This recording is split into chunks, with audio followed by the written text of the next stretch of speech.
Buen día. Buen día. Buen día. ¿Cómo están? Bueno, vamos a comenzar clase, vamos a compartir pantalla.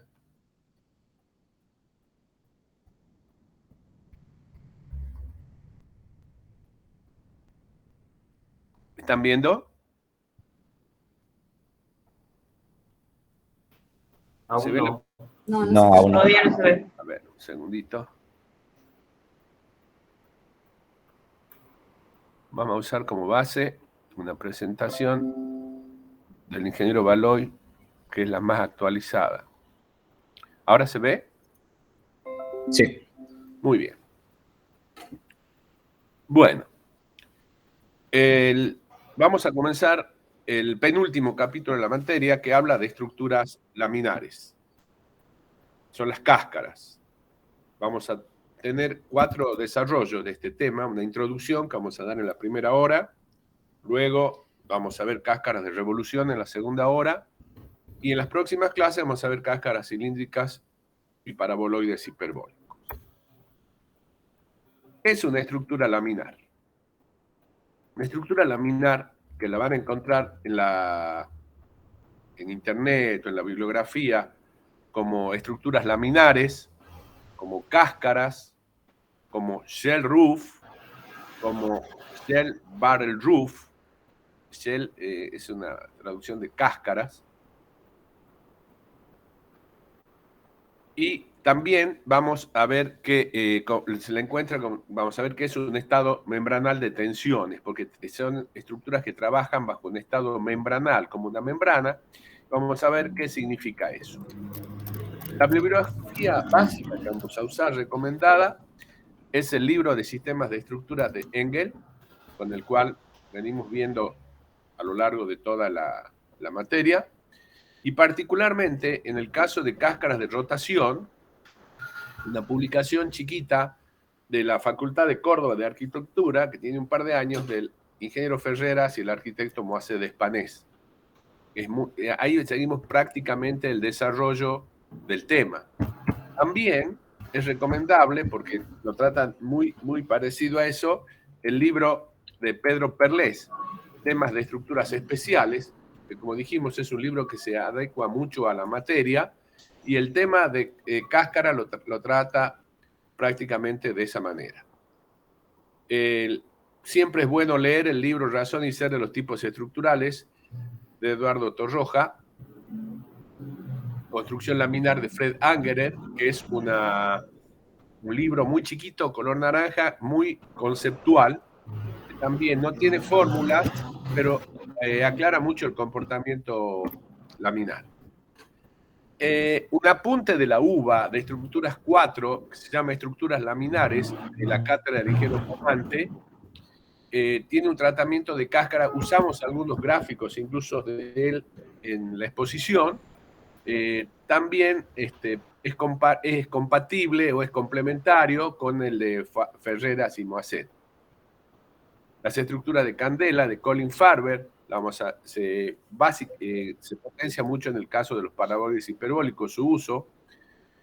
Después, cuando toquemos el tema de paraboloides hiperbólicos, particularmente el libro también Ferrera y Moacir tiene una publicación bastante accesible para los alumnos de arquitectura. Y también, así como Bramante hizo estructuras laminares, la cátedra de Cardoni, que fue sucesoria de la de Bramante en la UBA, hizo también una publicación sobre paraboloides hiperbólicos con expresiones muy simples y muy similar a lo que nosotros usamos en la materia.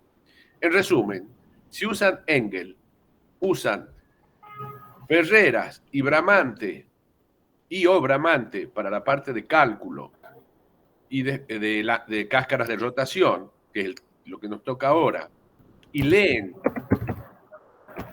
son y ser los tipos de construcción laminar de Fred Angerer, están bien.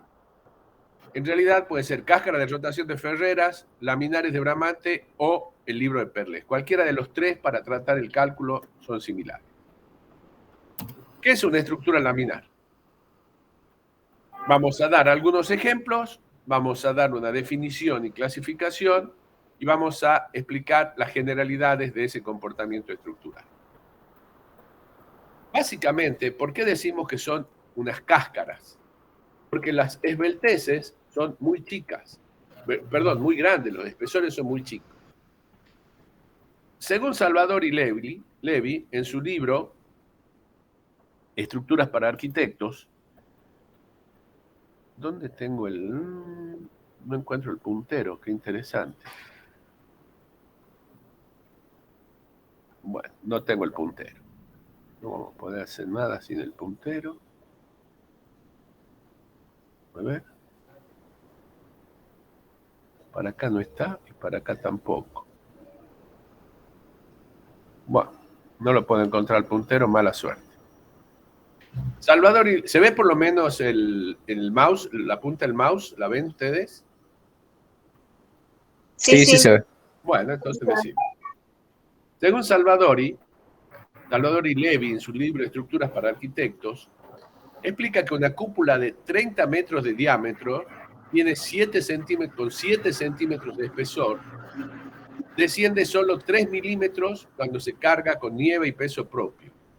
Para que tomen una idea, hasta ahora nosotros decíamos que una losa tiene un espesor más o menos de L sobre 30, sobre 40, sobre 50. Digamos sobre 40.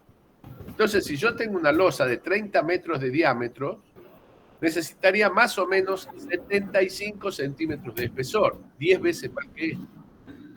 Pero una cúpula, como es resistente por su forma, no por su espesor, con 7 centímetros trabaja muy bien. El mercado de Algeciras, de 48 metros de diámetro, tiene espesor de 9 centímetros. La esbeltez es más o menos 1 sobre 500. Volvamos, en vigas es 1 sobre 10, sobre 12, sobre 15, y en losas 1 sobre 30, sobre 40. Ahora bien, necesito que me contesten rápido, porque estamos cortos de tiempo. ¿Ustedes piensan que una cáscara de huevo es más o menos esbelta que cualquiera de estas cúpulas que tiene 48 metros y 9 centímetros? ¿Qué opinan? ¿Qué es más delgadito? ¿Una cáscara de huevo o una cúpula de estas de 30, 40 metros? La cáscara. Todos pensamos que es la cáscara más delgada, ¿no es cierto? ¿Sí? Sí. Vamos a ver que la Sí. cáscara es mucho más gruesa, mucho menos esbelta que estas estructuras. ¿Qué diámetro tiene más o menos una cáscara de huevo?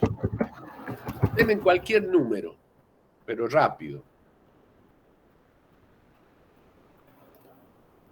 Rápido. ¿Cuánto mide un huevo? 10 centímetros. 10 centímetros. No, huevo. 3. 3 centímetros, bueno, 3, 4, depende del centímetro. Tomemos 6. 4 centímetros, otro dicho 6, tomemos 4, 5, vamos con 5. ¿Y cuánto es el espesor de la cáscara? Más o menos. 1 milímetro. 1 milímetro, bueno. 1 milímetro. Y el radio es 50 milímetros. La relación es 1 a 50. ¿Estamos? ¿Me siguen? ¿Sí o no? Sí. La relación en una cáscara es 1 a 50 en un huevo. Y en estas cáscaras de la estructura es 1 a 500. Quiere decir que las estructuras estas de hormigón son 10 veces más delgadas proporcionalmente o 10 veces más esbeltas que una cáscara de huevo. La cáscara de huevo es gruesa comparada con esto. ¿Se dan cuenta? ¿Se entendió? Y si comparamos eso con una estructura de flexión, que es 1 sobre 20, lo mismo. Algunos ejemplos. El Planetario 6 en Jena, hecho en el año 1925, es una cúpula de 25 metros de diámetro y 6 centímetros de espesor. La Fábrica 6, también en Jena, es de 40 metros de diámetro y 6 centímetros de espesor. Quiero que vayan entrando en la cabeza de ustedes estas proporciones, que hasta ahora son desconocidas para ustedes. No, estoy casi convencido que no pensaban que eran esas las esbelteces. y que no pensaban que la cáscara se resolvía con tan poco espesor. La razón de esto es que son resistentes por su forma, y eso es lo que tenemos que aprender a diseñar. El mercado de Algeciras, como dijimos, que se hizo en el año 1935, hace 90 años, 48 metros de diámetro con 9 centímetros de espesor, que tiene unos engrosamientos en los apoyos que ya vamos a explicar después por qué. Esta es otra foto. Prácticamente la cúpula está apoyada en una especie de arcos, pero contenidos dentro de la cúpula. Es una forma de apoyo. Tiene una gran lucarna central, como la vemos ahí. La fábrica Bacardí tiene paraboloides hiperbólicos, cada módulo es de 30 por 30, resueltos con 4 centímetros de espesor. El espesor de 4 centímetros es muy bajo. Esto demuestra que no es un tema estructural, es un tema que en la armadura hay que poner doble malla de armadura, los recubrimientos arriba y abajo. Entonces es muy probable que 4 centímetros sea poco, pero con 4 se construyó. ¿Entienden por qué es poco 4? Porque yo tengo que darle un recubrimiento más o menos de 1,5 centímetros para arriba y 1,5 centímetros para abajo de la armadura para que esté protegida. Entonces, las dos mallas ahí de 8 milímetros más o menos, andamos justito con los 4 centímetros. ¿Se entiende o quieren que lo explique mejor? Acá hay otra foto, ven del acceso a la fábrica. Una vista interior de los paraboloides hiperbólicos. Este restaurante Los Manantiales en Cochimilco, en México, de Candela del año 58, es emblemático. Candela construyó muchísimos paraboloides hiperbólicos, por eso el libro de Candela principalmente tiene mucho uso para diseñar paraboloides hiperbólicos.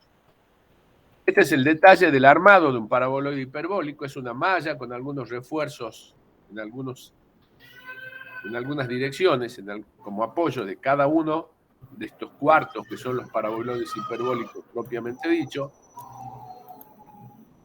La iglesia de Atlántida en Uruguay, de Dieste construyó mucho con un sistema con ladrillos y una carpeta de compresión, ¿no? Hay un corte de la iglesia de Atlántida con la cáscara superior.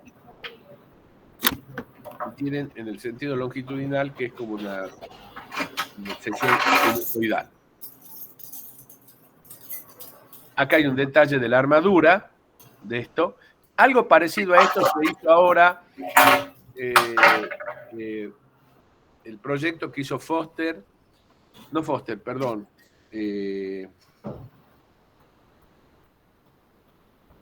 me acuerdo quién construyó se me hizo una laguna, el edificio del Palacio de Gobierno de Buenos Aires, de Capital Federal, el nuevo que se hizo en Parque Patricios, no me acuerdo si fue Peli que lo proyectó, donde también hicieron esta es la forma de la cubierta, bastante delgada. Más fotos de la iglesia de Atlántida. Tiene todo un diseño también en la parte de las columnas y demás, ¿no?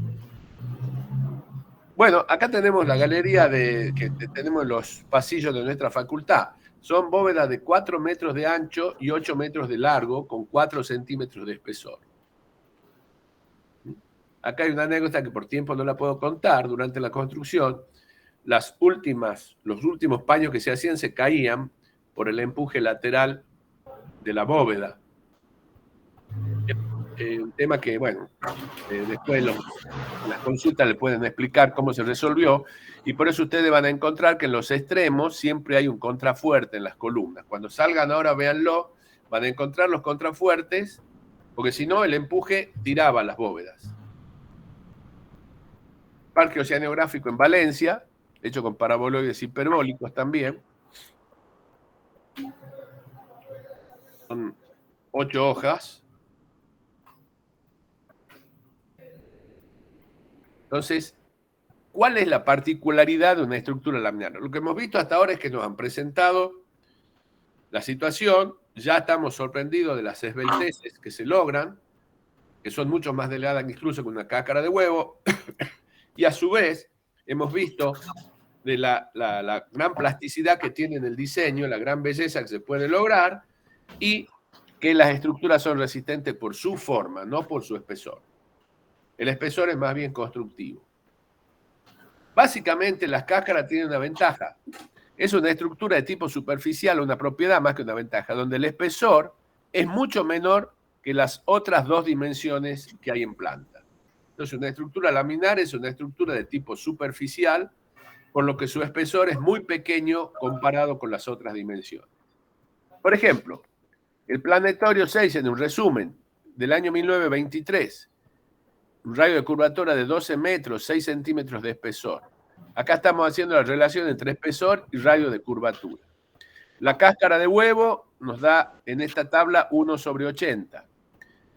Estos espesores son radio de curvatura versus espesor, o espesor versus radio de curvatura, los espesores de cada elemento y las dimensiones en planta.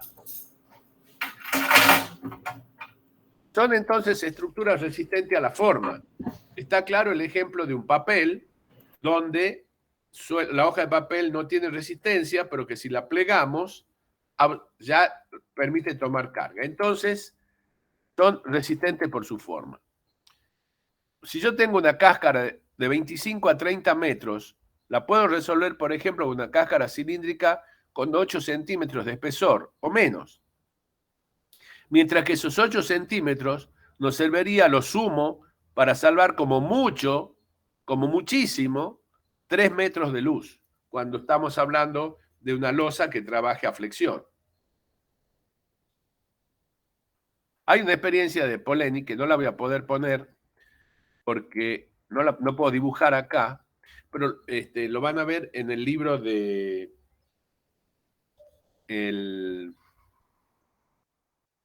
Les dije que no tenía fórmulas, el libro de construcción laminar de Fred Angerer, un libro que vale la pena leerlo, y ahí Polenyi explica con esferitas el trabajo membranal, pero nosotros esta clase introductoria la dábamos en 2 horas y media, ahora tenemos que darla en 1 hora. Entonces, la experiencia de la forma, cuando se trata de un elemento trabajando a flexión, tiene momentos y tiene corte, una viga. Cuando trabaja por su forma, ustedes ya saben en el arco, por ejemplo, que si la forma del arco es la catenaria, que es la inversa de la deformación, la inversa a la catenaria, lo ponen al arco de esta forma, entonces el esfuerzo que tiene a lo largo del arco es solamente compresión. Entonces puede ser mucho más delgado. Es decir, un elemento plano, las cargas solo se pueden transmitir a los apoyos por flexión y corte, momento flector y esfuerzo de corte, que requiere un espesor grande. Por efecto de la curvatura, las cargas son resistidas por esfuerzos normales o tangentes a la superficie. Entonces, no hay flexión, puedo tener espesores mucho más chicos. En una estructura laminar, el equilibrio de las cargas se logra por medio de los esfuerzos internos. Yo tengo acá, si yo corto un pedazo de la cáscara, que es este que está acá, saqué un pedazo de toda la cáscara, naturalmente los esfuerzos son S1 y S3 en la dirección que estoy marcando con el mouse, o S2 y S4 en la otra dirección perpendicular, son esfuerzos normales, ven, normales a la superficie, y tengo tangenciales. Estos 8 esfuerzos, 4 tangenciales, uno en cada cara, y 4 normales, uno en cada cara, se encargan de equilibrar las fuerzas externas. Entonces, la cáscara trabaja solamente tomando esfuerzos normales y tangenciales a la cáscara, no esfuerzos de corte o de flexión que salen fuera de la cáscara. Por eso pueden ser tan delgadas. Acá vemos los esfuerzos normales a esta cara, los esfuerzos tangenciales a esta cara, los esfuerzos normales, estos, a esta cara y los esfuerzos tangenciales a esta cara. Estos son esfuerzos según el meridiano y estos son esfuerzos según el paralelo. Entonces, en un estado membranal, trabaja como una membrana, los esfuerzos que se generan son solo normales, compresión y tracción y tangenciales. Se llaman esfuerzos membranales. Esos esfuerzos membranales generan tensiones internas, que se llaman estado membranal de tensiones. Es decir, los esfuerzos son membranales. Si yo tengo un esfuerzo en una estructura, genera tensiones, sigma. Esas tensiones sigma generan un estado membranal de tensiones. Por ejemplo, en una columna yo tengo un esfuerzo P normal, compresión en la columna. Ese esfuerzo P de compresión en la columna genera tensiones sigma en la columna. De la misma manera, en una estructura membranal, los esfuerzos normales, compresión, tracción y tangenciales, generan esfuerzos membranales. Esos esfuerzos membranales generan tensiones y esas tensiones generan el estado membranal de tensiones. Entonces, ¿cómo se define una membrana? ¿Qué piensan ustedes que es una membrana? Por sentido, ¿qué piensan que es una membrana? ¿Quién me dice? Si no, elijo al azar un nombre y les pregunto.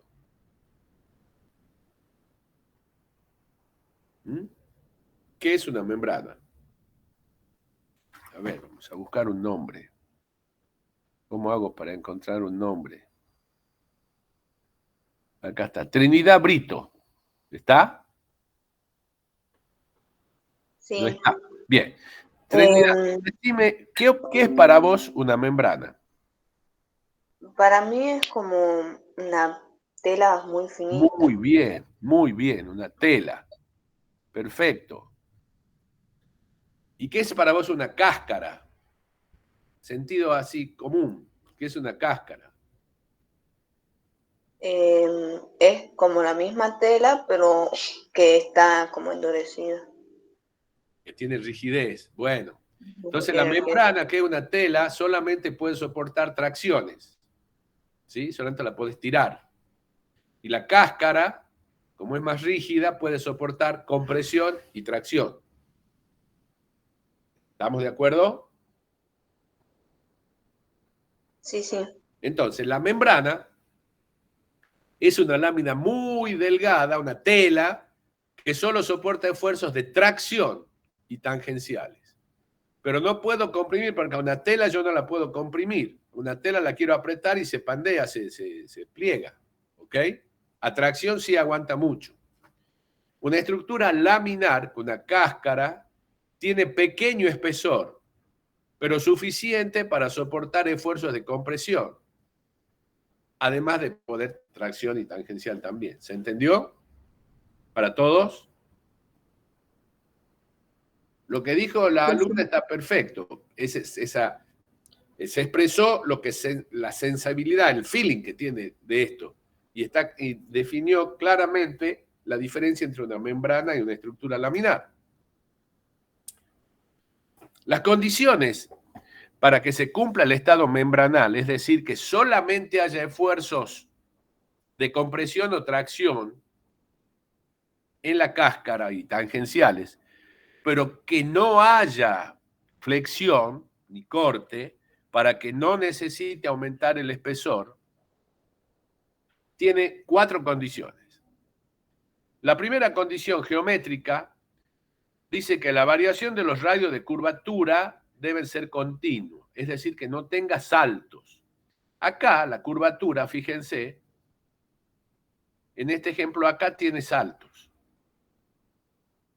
Entonces acá va a haber que hacer refuerzos en la estructura porque ahí no trabaja membranalmente. En la de la izquierda, no lo sigan al puntero rojo, síganlo al mío. En la de la izquierda vemos cómo la curvatura es continua. Vengo en un sentido y empalma tangencialmente. Entonces acá los radios de curvatura son más continuos, pero acá tienen cambios bruscos. La otra condición para que haya comportamiento membranal es con las cargas. La primera condición fue geométrica. Ahora las cargas. A ver, si volvemos a la cáscara de huevo. ¿Cómo rompen una cáscara de huevo? Dígame alguien si no elijo algún nombre. Rápido. Se la tiene que dejar caer. No se Si la la puede dejas apretar. caer, no la comes. Claro, no. Bueno, Con ¿cómo un- la rompen? Se la rompe con algo puntual. Bien, ahora cocina. Masterchef, ¿cómo rompe un huevo? Con la mesada. No, con el borde del sartén. De costado. De costado, explíquenle, por favor, al compañero, que si no se va a morir de hambre. Bien, ¿qué es lo que hacemos? Estructuralmente lo que hacemos es meterle una carga concentrada. Acá. ¿Ven cómo se hunde ahí la cáscara? Entonces, la condición, si yo le pongo una carga concentrada, salgo del estado membranal y acá se produce una flexión. ¿Está claro eso? Porque le metí una carga concentrada. ¿Sí? Entonces, cuando yo quiero romper una cáscara de huevo, la saco del estado membranal y le pongo una carga concentrada. Eso quiere decir que si yo coloco cargas concentradas, el comportamiento no es membranal y la estructura no se comporta como cáscara. Entonces, si yo quiero que haya un comportamiento membranal para que los espesores sean delgados y demás, la carga debe ser distribuida y las variaciones que no tengan cambios bruscos de valores. Y ahora piensen por qué Dios al huevo entonces lo hizo tan grueso. Resulta que no era tan delgado.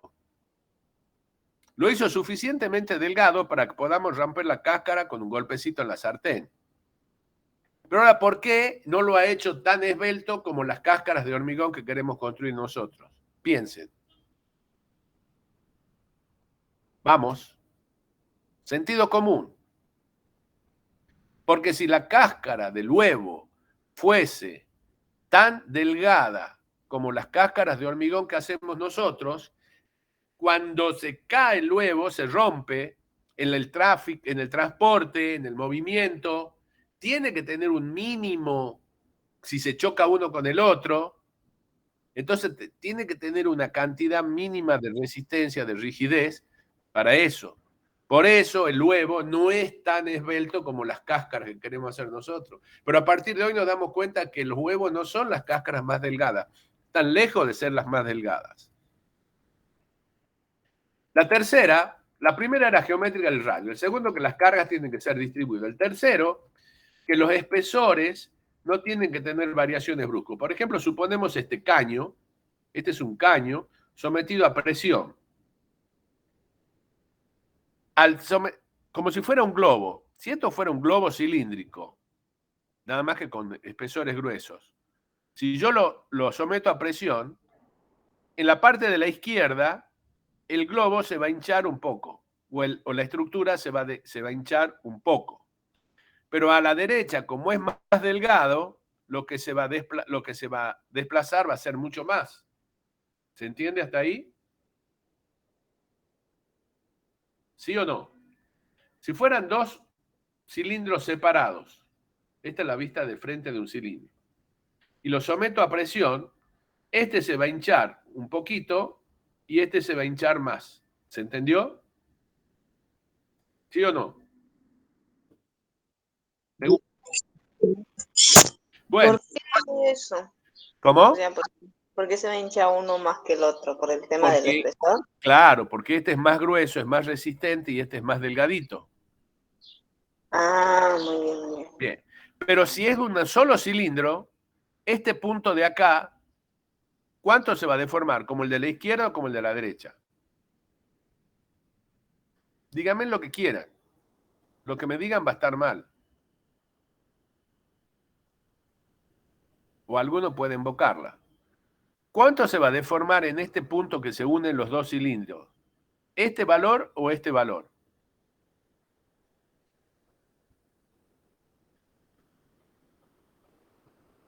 Se va a deformar un intermedio entre los dos. Entonces la deformación va a venir por acá y acá se va a empezar a variar hasta empalmar con el otro. Pero en esta zona del medio va a haber una variación. Esa variación va a generar flexiones y va a haber que reforzar los espesores. Esta explicación está muy buena en el libro de Bramante. Finalmente, la cuarta condición por un estado membranal es los apoyos, que las cargas en los apoyos lleguen en la misma dirección que la reacción. Es decir, fíjense, la carga que entrega el apoyo es la N1. Esta reacción es en esa dirección, hay equilibrio perfecto. Pero acá, si yo apoyo la cáscara verticalmente, no estoy con equilibrio porque me falta equilibrar el horizontal. Ese horizontal va a ser una fuerza que va a generar perturbaciones de borde en la cáscara. Y van a aparecer momentos flectores como esta forma. Entonces, en los extremos, cuando los apoyos no son compatibles, tengo que colocar refuerzos de espesores y de armadura en las cáscaras. En la práctica, el requisito más difícil de cumplir es el referido a las condiciones de apoyo. Como consecuencia de ello, aparecen los momentos flectores que estamos indicando acá, que nos van a llevar a reforzar la estructura. ¿Entendido hasta acá? Sí. Las 4 condiciones entonces son radio continuo, apoyos compatibles, sin espesor brusco sin cambios bruscos de espesores y con cargas uniformes. En función a eso, hay una clasificación grande de las estructuras laminares. Básicamente planas, curvas y plegadas. Las planas, que reciben la carga en su plano, no las losas, sino con carga en su plano, son los tabiques.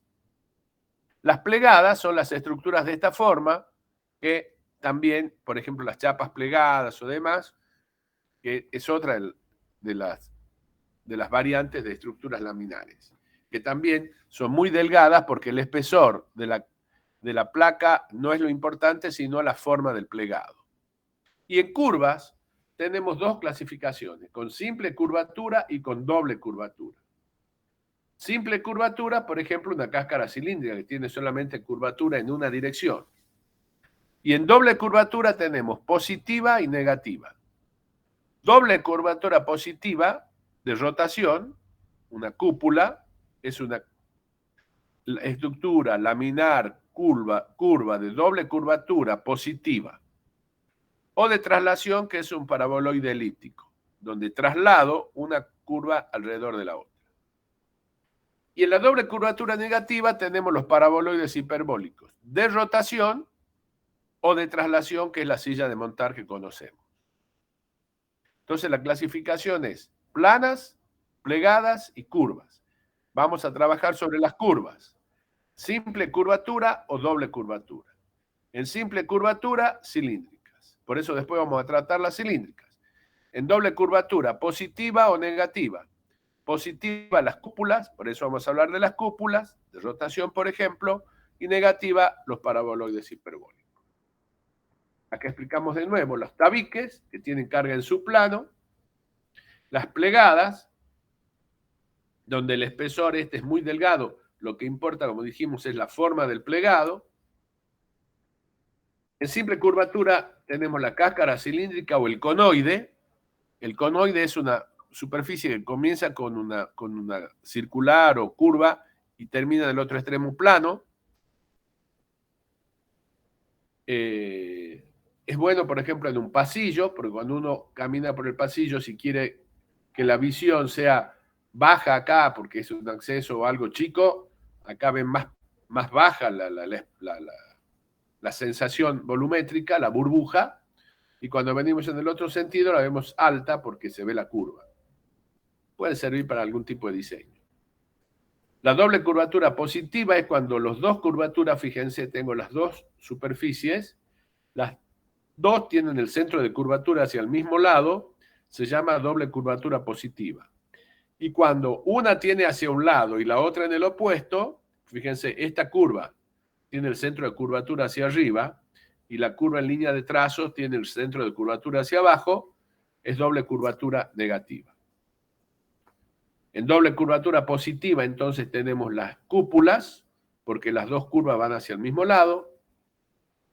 En doble curvatura negativa, la cáscara de revolución, porque a lo largo de un eje de revolución, alrededor de un eje de revolución, gira la generatriz, que es esta curva generatriz, por ejemplo, esta parábola, y se genera un paraboloide hiperbólico. Acá hay un error en este texto, se quedó pegado del de arriba. Es de doble curvatura negativa acá, de revolución. Y esta es de traslación, porque se traslada a lo largo de estas hipérbolas, se traslada esta parábola. Eso vamos a ver después la generación cuando tratemos cada una de estas superficies. Entonces vamos a tratar las cáscaras de doble curvatura positiva, de revolución.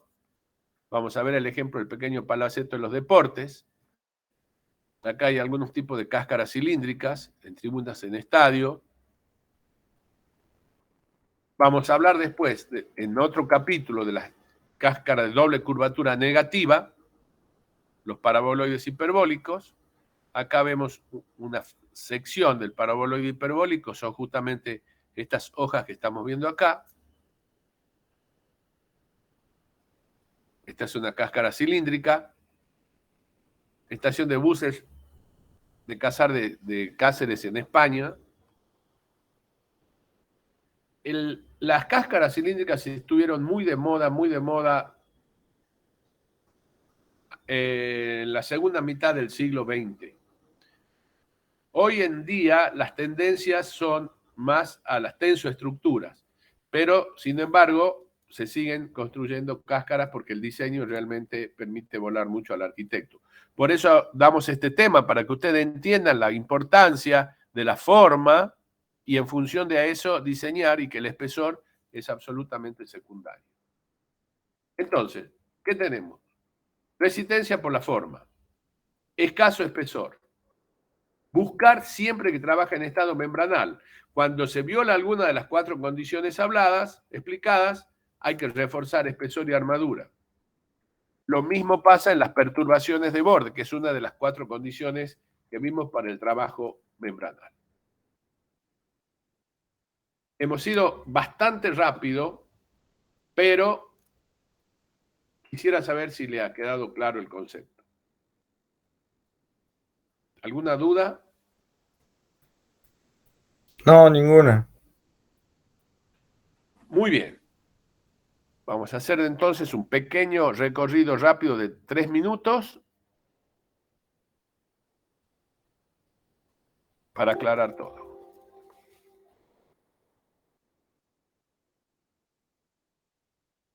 Espesores son mucho más esbeltos que una cáscara de huevo. Algunos ejemplos con espesores muy chicos, 4, 5, 6 centímetros, 8. Módulos de 30 por 30 con 4 centímetros de espesor. Después dijimos lo importante, las 4 condiciones para que la estructura trabaje en estado membranal. ¿Y qué pasa si no trabaja en estado membranal? No, bueno, acá dice que son resistentes por la forma. Si no trabaja en estado membranal, ¿no se la puede construir? No, sí, se puede construir. Lo que pasa, eso nos va a llevar a reforzar espesor y armadura en las zonas que no se produzca ese trabajo membranal. Entonces, tenemos que saber detectar dónde va a ocurrir eso y tratar de evitarlo en lo posible. Y si no, va con refuerzos. Eso es para que siempre la estructura trabaje en esfuerzos normales y tangenciales, y que no haya flexión y corte que generan espesores, esfuerzos más grandes, espesores y armaduras mayores. Las 4 condiciones eran de geometría: que el radio de curvatura sea continuo, que la carga sea continua. Cuando aparecen cargas que no son continuas hay que reforzar, espesores sin variaciones bruscas y compatibilidad de apoyos. Estas 4 condiciones, como le dije, están muy bien explicadas en el libro de Cardonio de Bramante, en la publicación, más detallada. Nosotros sabíamos darla más detallada. Si no se cumplen esas condiciones de borde, aparecen perturbaciones que hay que resolver reforzando los espesores y las armaduras en esos sectores. Tampoco implica que hay que reforzar a 1 metro de espesor. No, pero por ejemplo, si yo vengo con una cáscara de 8 centímetros, a lo mejor hay que reforzar acá el espesor a 20 o 30 centímetros, o 35, que frente a 40 metros de luz tampoco es importante, tampoco impacta en la vista de la estructura.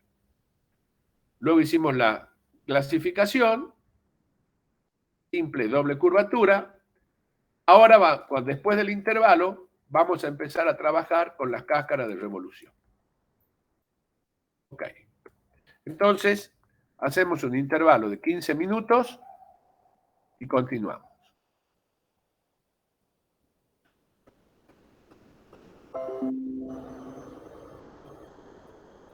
¿Ok?